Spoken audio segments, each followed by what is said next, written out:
And if you're just joining in, you have not missed a lot, as we are just about to start our conversation segment. And my guest is here with me. But before I introduce him, I'll just give a breakdown as to what our conversation on today's edition of the program is about. So there has been a lot of buzz and talks around VAT. I mean, so much controversy. The FIRS, the state government, who should collect VAT, while some say that this is a step in the right direction, especially with regards to restructuring the country.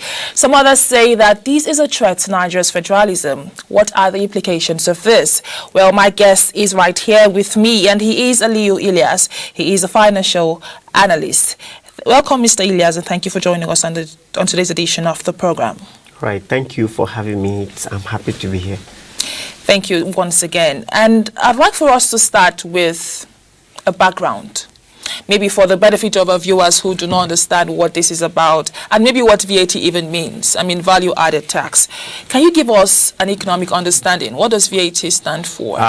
Thank you so much. When we say value-added tax, simply means the tax portion, the amount that government tax upon every transaction you made. So upon that, the money is expected to be going to government, but the question now is that, is it state government or the federal government? And if you ask me very, very well, this is what we call fiscal federalism. And in fiscal federalism, we have 3 tiers of government. We have the federal, the states, and the local government. So consequently, fiscal federalism allows each of these tiers to collect tax, stipulated tax. They are to arrange and organize that this local government will collect this, the state will collect this, and the federal government will collect this. So, but for me, I think is a step in the right direction for Wike to have approached court for that, because you know, we told shenanigan before. Wike would just go and do something without going through the due process, but now he has gone to the court and it has exposed a lot of things to Nigerians. More so, there isn't for resource control. So for resource control, I think is a good step in the right direction. Okay, I'm glad you've said it's a good step in the right direction, right. But we did see sometime last year an increase in VAT from 5% to 7.5%, where it currently stands. And then some states would say that they aren't getting the benefit of what they pay to the federal government. But in your view, would you say this has been equitable this whole time? Well, if you ask me, it is not equitable, and I will state this. There's what we call negative externalities. Now, if for Lagos or for Rivers State, they incur some negative externalities that even this federal government cannot cater to. For instance, if a state generates 15.1 billion and you are giving that state 4.9 billion, so there should be a federal allocation committee should look into this and share it equitably. Perhaps there are some states that are not doing anything. So for me, when I say negative externalities, there's a pressure on the infrastructure in Lagos and River compared to any other state in Nigeria in terms of road infrastructure, even the social infrastructure such as the hospital, the schools, more people, because more business is there, people tend to go there to do more business. So consequently, they incur those negative externalities. So because of that, they deserve to get this tax and pay percentage to the federal government. Perhaps when we talk about internal generated revenue, this also have opened a new discussion to internal generated revenue. Okay, this was a thing we saw begin with Rivers State, and now we are starting to see this spread to other states. Lagos State, yesterday we saw the State House of Assembly pass the motion as well. And we're seeing, I mean, there are indices that this just might spread across like most of the states in the country. What do you make of this move? Do you think it's going to be in any way beneficial, or is it going to be disadvantageous? Well, if you look at it from it's a two-way thing now. Now, if you look at it from state perspective, some states will suffer for it.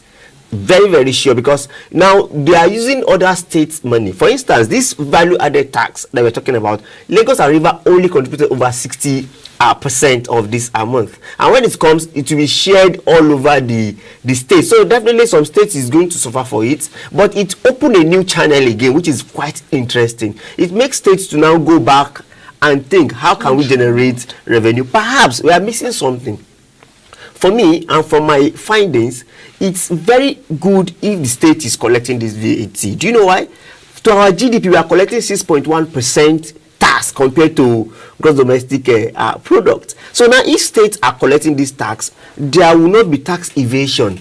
States knows how to man. They know the corner these companies are in their state, in their locality. So from there, they will get to collect this tax, and government will get, in fact, in triples of what they are currently getting now. So for states to collect the tax, it's also good for the federal government, because federal government will now see more revenue. These states, this local government, they will do more to get it. But now a lot of people are not paying tax. A lot of companies are hidden. They are not doing this. So we need more revenue, because perhaps if you look at our budget, we are having a serious issue in Nigeria, and it's going to tell the more if we don't take a proper action on it. Nigeria is doing about 30 trillion budget. Now, if you look at a country like Brazil, which have the size, almost the same size of population, they are doing about 600 trillion, for budget. So now we have issues with revenue in Nigeria. That's why we see, when you say look at revenue to borrowing, you see we have a serious and huge problem. So I think if we allow states to collect this tax, it will give us more income and more revenue. Let's look at the revenue sharing formula. I understand that states get 50%, local governments get 35%, and the federal government 15%. And if this eventually, if the court ruling is upheld, even at the appeal court, this is by any means going to be a setback to Nigeria's federalism, considering the revenue formula that we have used and we are currently using. If we maximize the proper channel to collect this tax, do you know that Federal Capital Territory is the second highest VAT revenue in Nigeria? After Lagos is federal capital. Then the federal government has the federal capital to take their revenue from. So for me, I don't think it will give them a setback. All they need to do is to empower these people and tell them how much to remit. When you collect, you remit a certain amount to the federal government, and I think if they were well empowered, they will remit something that will even be more than currently what we are getting. So that's the dynamics that we need to look at. Federal government are looking at, we are losing. No, in the long run, you will still benefit. And those states, perhaps if you are now collecting it, federal government will now still go back and said, we are going to review our federal allocation to states, because you now have this one, and it's affecting the federal. So it's still a win-win situation in the long run. Dr. Ilias, you made a very key point. You said that if the ruling of the court is upheld, some states will bear the brunt. Seriously, I'd like for you to expatiate on that. All right, thank you so much. A state like, let's mention the one that has been mentioned. Let's look at Kano.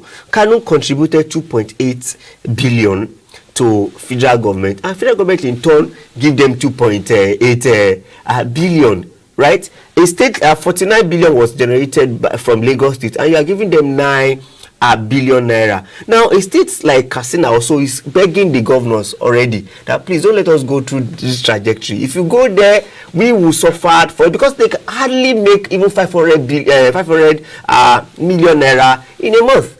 But governments will go give them like 5-6 billion naira. So if this money is not coming, where would they survive?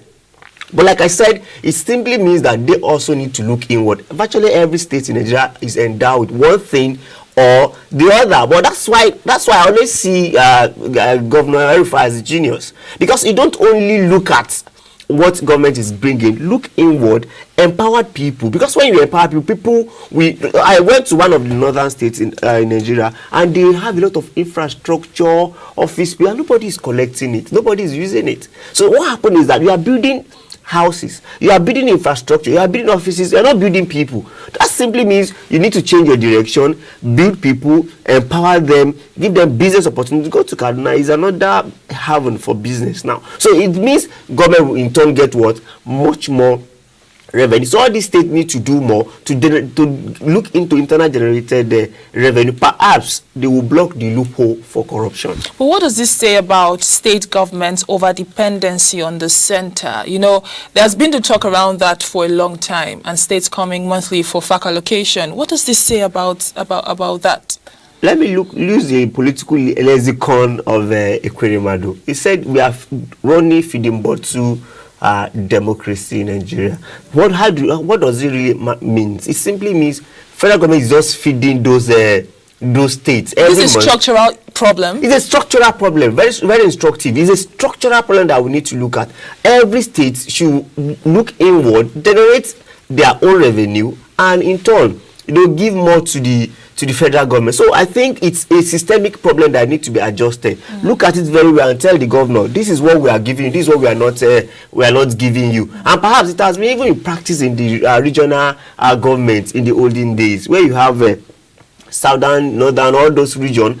Cocoa money was being annexed by the region, and the region will share a percentage, and cocoa house building was built, economy was, even the northern, everything was flowing. So I think we need to go back there so that we not have a lazy governors, because they just sit down and when it is the end of the month, they collect and they share. And remember, even the President Muhammad Buhari give them a bailout. Having given them a bailout, that should have shown that there's a need for us to review the way we do our things. So I think it's time, and perhaps something is happening which we have to notice. Restructuring is now happening already.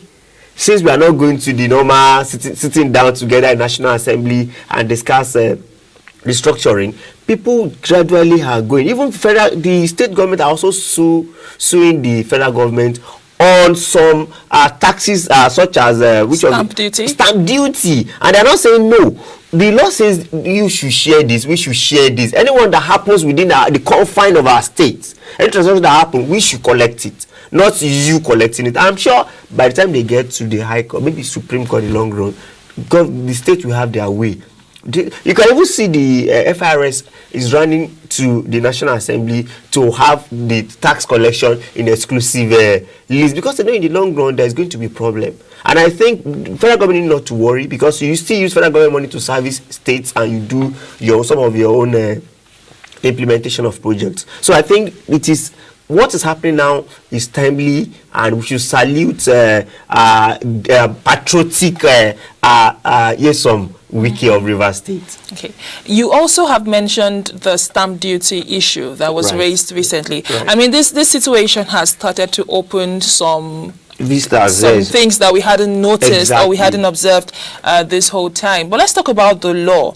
What does the law say regarding this? What does the law say, or who does the law say should collect VAT? Or is there some lacuna or something missing in that? Right. In that I think there is huge lacuna in that area until people test the law before we get to know what is what and how it's supposed to be. So that's why we are waiting for interpretation of this rule. Perhaps something has just shown itself. The federal government is going to National Assembly to find this collection of taxes in VAT in exclusive list. That shows that they have got to know that there's a lacuna already, which people like Wiki and Lagos State think they need to tap it. But don't blame them.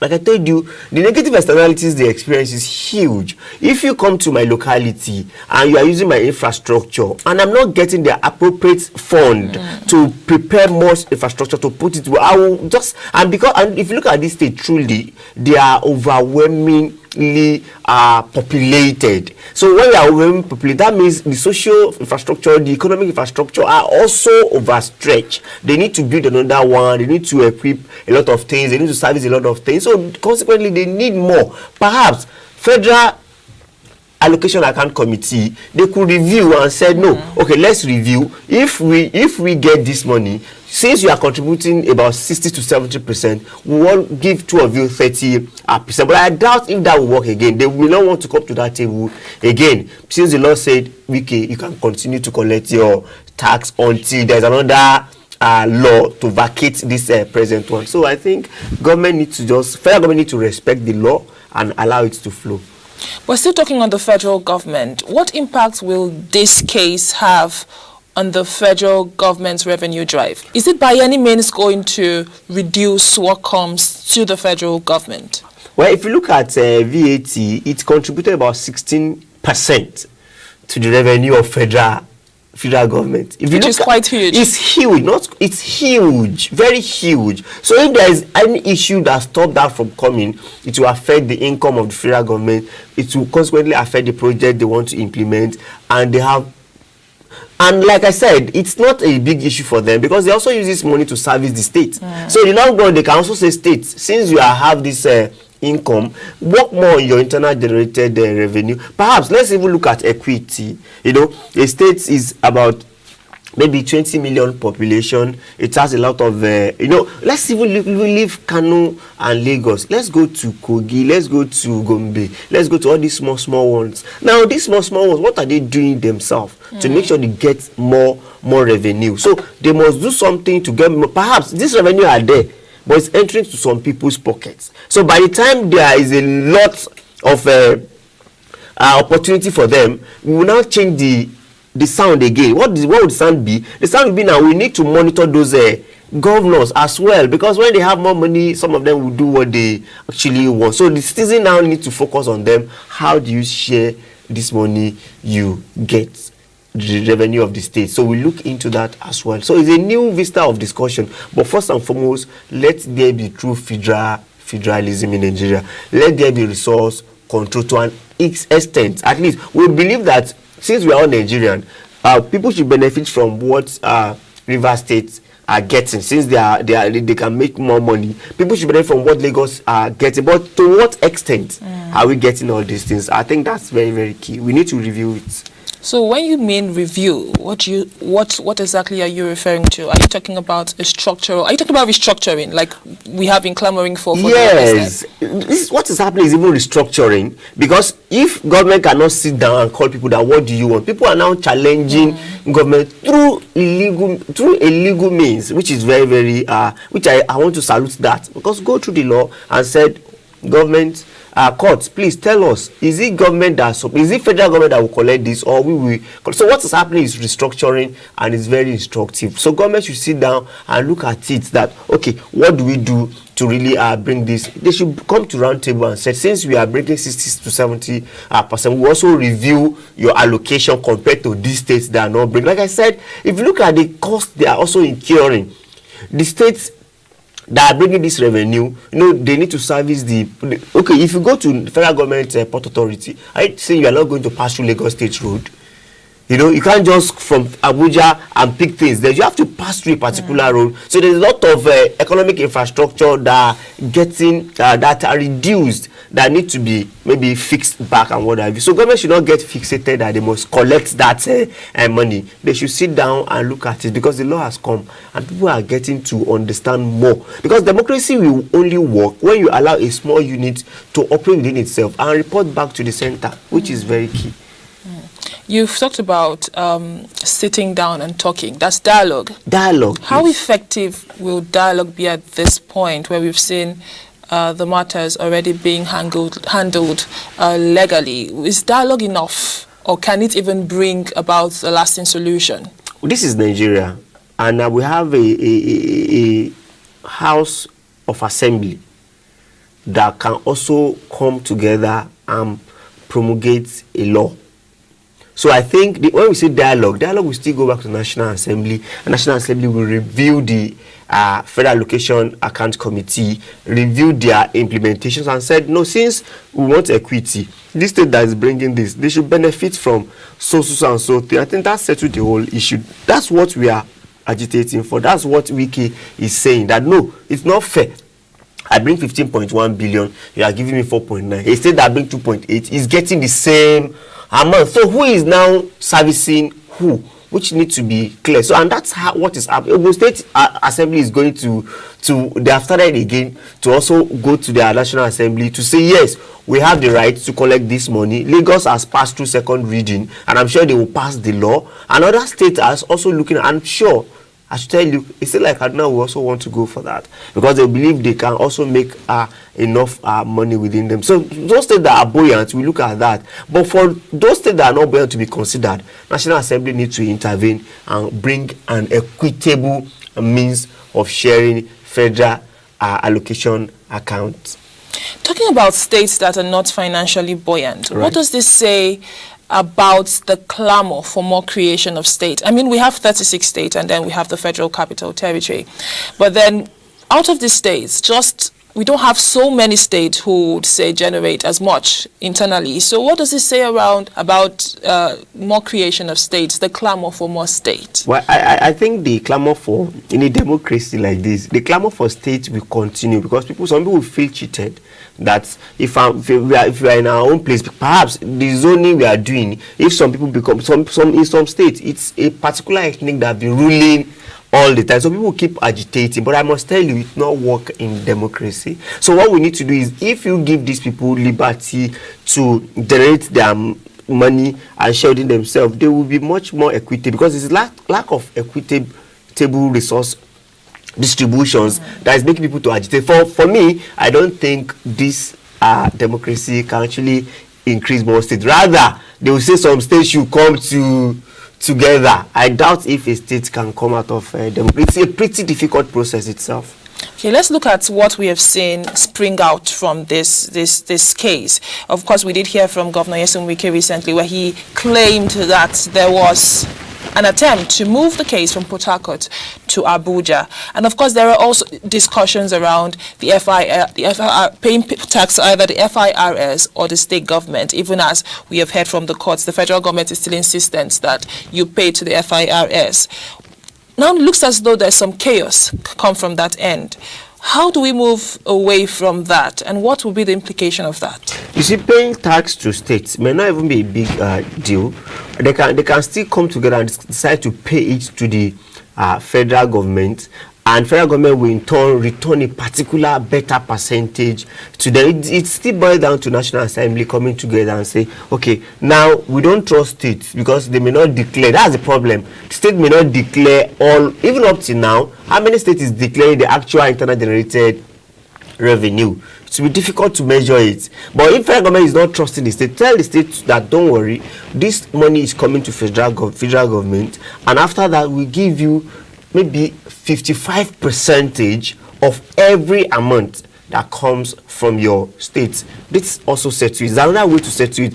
However, those states will now have someone who monitors how much comes in, and those states will in turn go and work and make sure they generate more revenue from their own place. So it's very, very, for me, I don't see fiscal federalism playing in these very issues. It's a good thing. Perhaps resource control is what we have been catered for so far. Perhaps some states are weak. They need to do, but not they are weak, but they are weak because they see that every month they will collect a better money from the federal government compared to what they generate. But when the government said no, look at what happens when we are doing bailouts. It's not all of them that get bailouts now. Perhaps if they even get some, perhaps all of them get, but at what level do they get it? If you recall, even Lagos State have tried this some time ago. This our vice president tested the law that is now working. When he was commissioner of Attorney General in Lagos State, the then Governor Bola Ahmed Tinubu, decided to create another local government, which they call LCDA. Now, Olusegun Obasanjo, the president, then said, no, how can you be under my watch? You want to, and they stopped paying them federal allocation for 2 years. But they tested it in court, and court said they have the right to have their own way of operating their states. And after 2 years, maybe when the next president came in, they have to settle them their debt. So this one too, for me, I think is going to be a win for states in the long run. Okay, and if, I know you have said it's going to be a win for states, yes, but peradventure, the court rules in the favor of the federal government.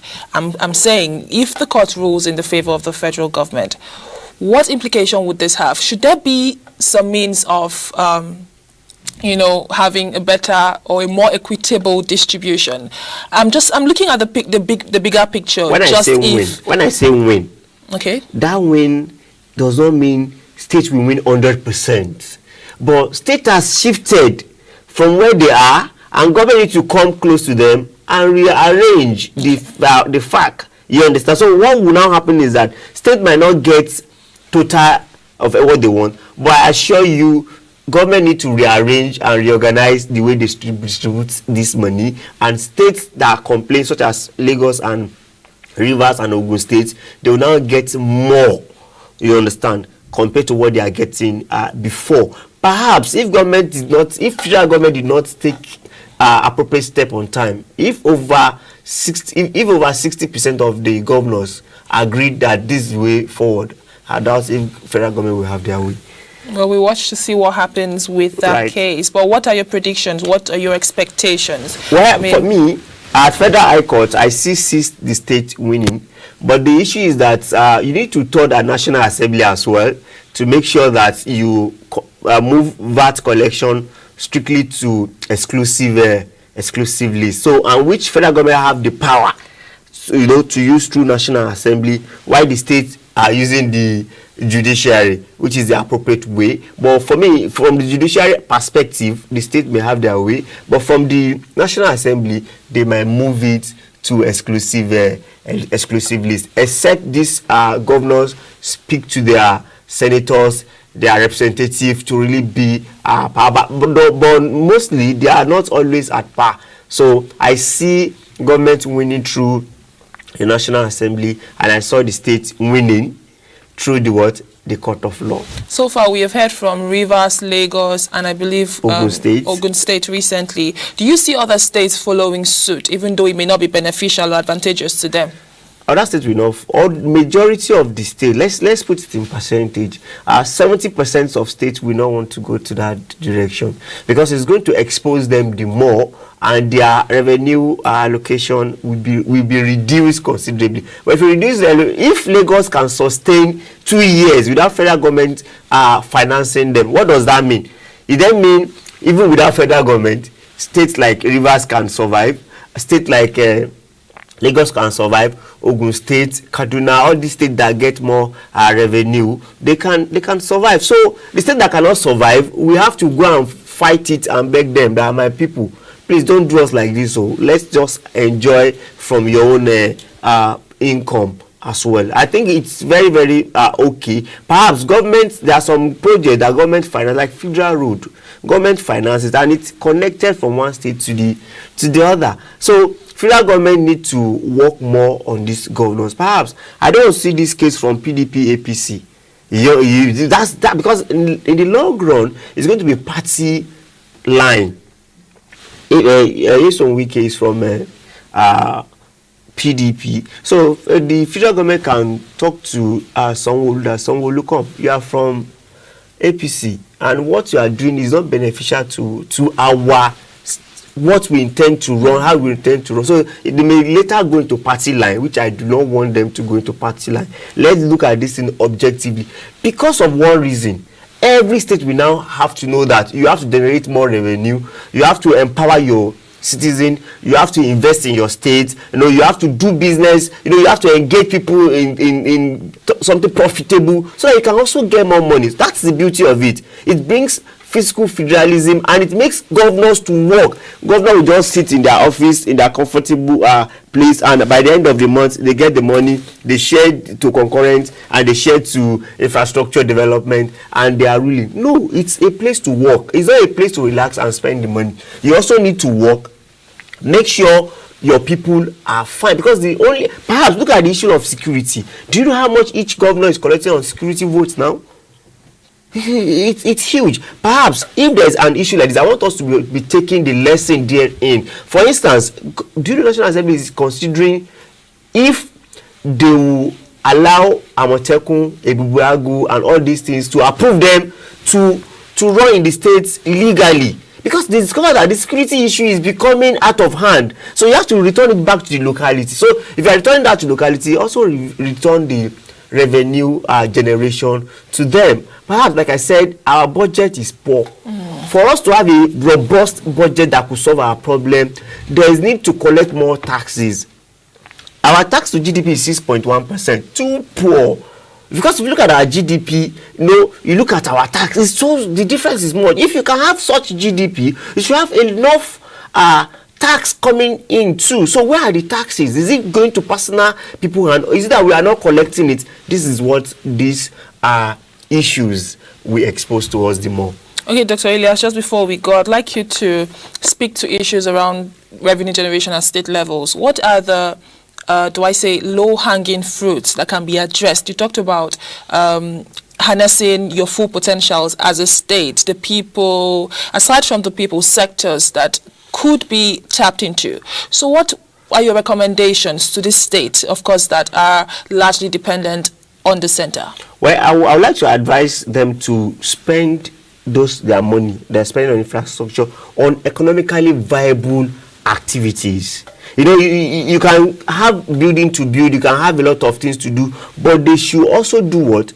Make sure they invest in people, infrastructure that can bring much more revenue to them. Because when people are brilliant, they are doing business with peace, with ease, they will bring more money to the federal government and it will be fine. Perhaps I should say this before I go. These two states that are yearning for individual collection of collectibles of tax, they are also highly indebted too.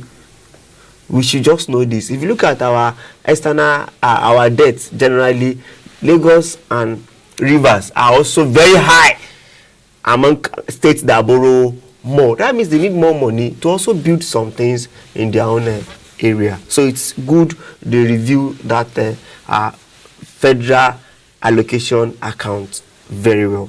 Insightful conversation there. I have been speaking with Dr. Aliyu Ilias, and we have been speaking to issues around the VAT controversy, federal government versus state. Of course, Rivers started the move. We saw that come from Governor Nyesom Wike, and then we have also seen other states embrace this, such as Lagos State, and of course, Ogun State is following suit. What are the implications of VAT being transferred from the federal government to state, and what would that make for some other states who do not generate as much internally generated revenue? But I guess he has done justice to that topic. Thank you again, Dr. Ilias, for coming on the program. Thank you for having me. And here is the point where we wrap up today's edition of the program, Cosmopolitan Market, coming to you live on the Nigeria Customs Broadcasting Network. Do also join us again, same time, same station, as we are going to be here to bring you updated with happenings in the world of business. And of course, have analysts just like Dr. Ilias here join us to discuss, and we get professional perspectives on these issues. I am Chiamaka Nendu. Thank you for watching, and bye for now.